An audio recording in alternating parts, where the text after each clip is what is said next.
తను చెప్పేది వినడానికి అతను కూడా ముందుకు వంగాడు. డాడీ, నేను వాష్రూమ్కి వెళ్ళాలి అని గుసగుసగా చెప్పింది. వెంటనే తనని తీసుకొని వాష్రూమ్ వైపు వెళ్లాడు.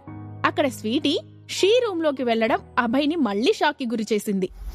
వెంటనే తను కూడా ఆ రూంలోకి వెళ్లబోయాడు.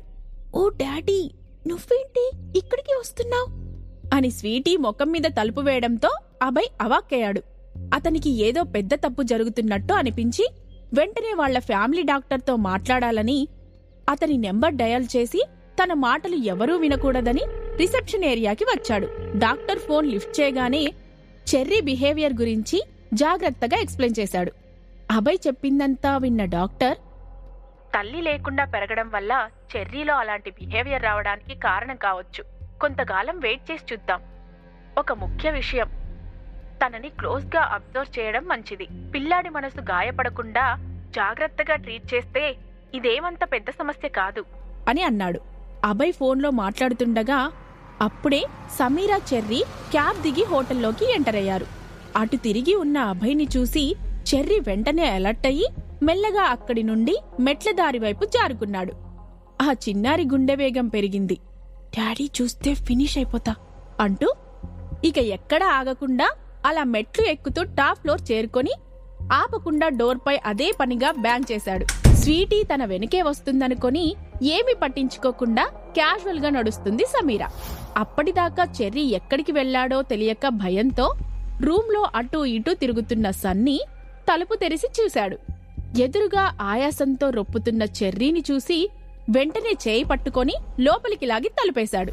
డాక్టర్తో మాట్లాడాక సెల్ని జేబులో పెడుతూ ఎంట్రన్స్ వైపు తిరిగిన అభయ్కి సమీర కనిపించింది. ఆమెని చూసి అతనికి ఒళ్ళు తెలియని కోపం వచ్చింది. విసురుగా వెళ్లి సమీర చేతిని వెనక్కి మడిచి ఆమెను దగ్గరకు లాక్కున్నాడు. అభయ్ శ్వాస సమీర చెంపలకు వేడిగా తాకింది. అభయ్ సడన్ గా అలా రియాక్ట్ అవ్వడంతో సమీర షాక్ అయింది. కాని అభయ్ స్పర్శ ఆమెలో ఏదో తెలియని ఫీలింగ్ కలిగించింది. అభయ్ ఆమె కళ్లల్లోకి చూస్తూ, I warn you, stay away from my son అని గట్టిగా అన్నాడు. సమీర కళ్ళు పెద్దవి చేసి భయంగా చూడడంతో అభయ్ పట్టు వదిలాడు. అప్పటికే అక్కడ ఉన్న స్టాఫ్ వాళ్ళిద్దరినీ ఆసక్తిగా చూడడం సమీర గమనించింది. ఆమె చాలా అవమానంతో రగిలిపోయింది.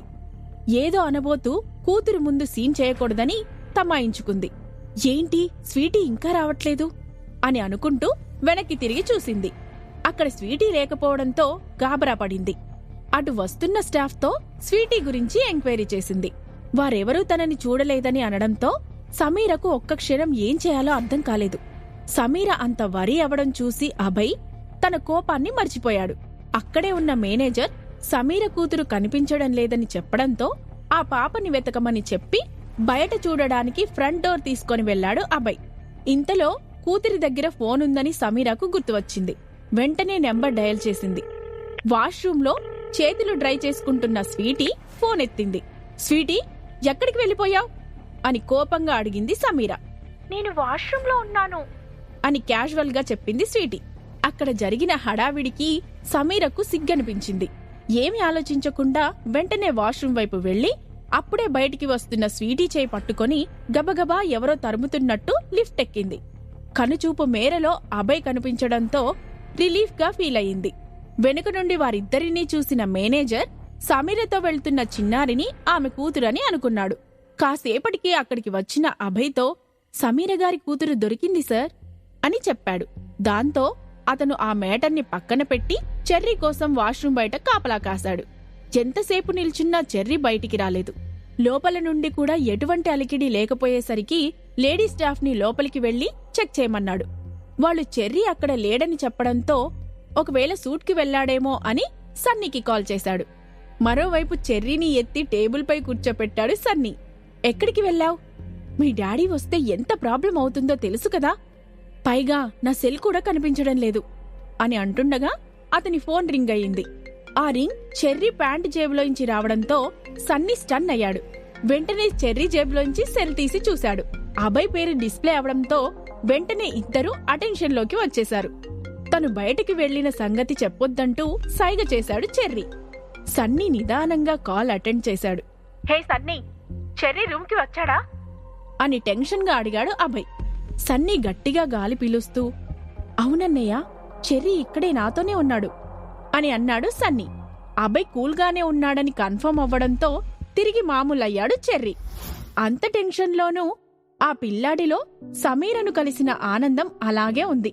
ఎప్పటికీ ఆమెతో అలా కలిసి ఉంటే బాగుండునని అనుకున్నాడు. సమీరతో కలిసి సూట్కి వచ్చిన స్వీటీ పరిస్థితి కూడా అలానే ఉంది. డాడీతో గడిపిన ఆ ఈవినింగ్ ఆ పాపకి ఎంతో నచ్చింది. ఆ రాత్రి వాళ్లకిక నిద్ర పట్టలేదు.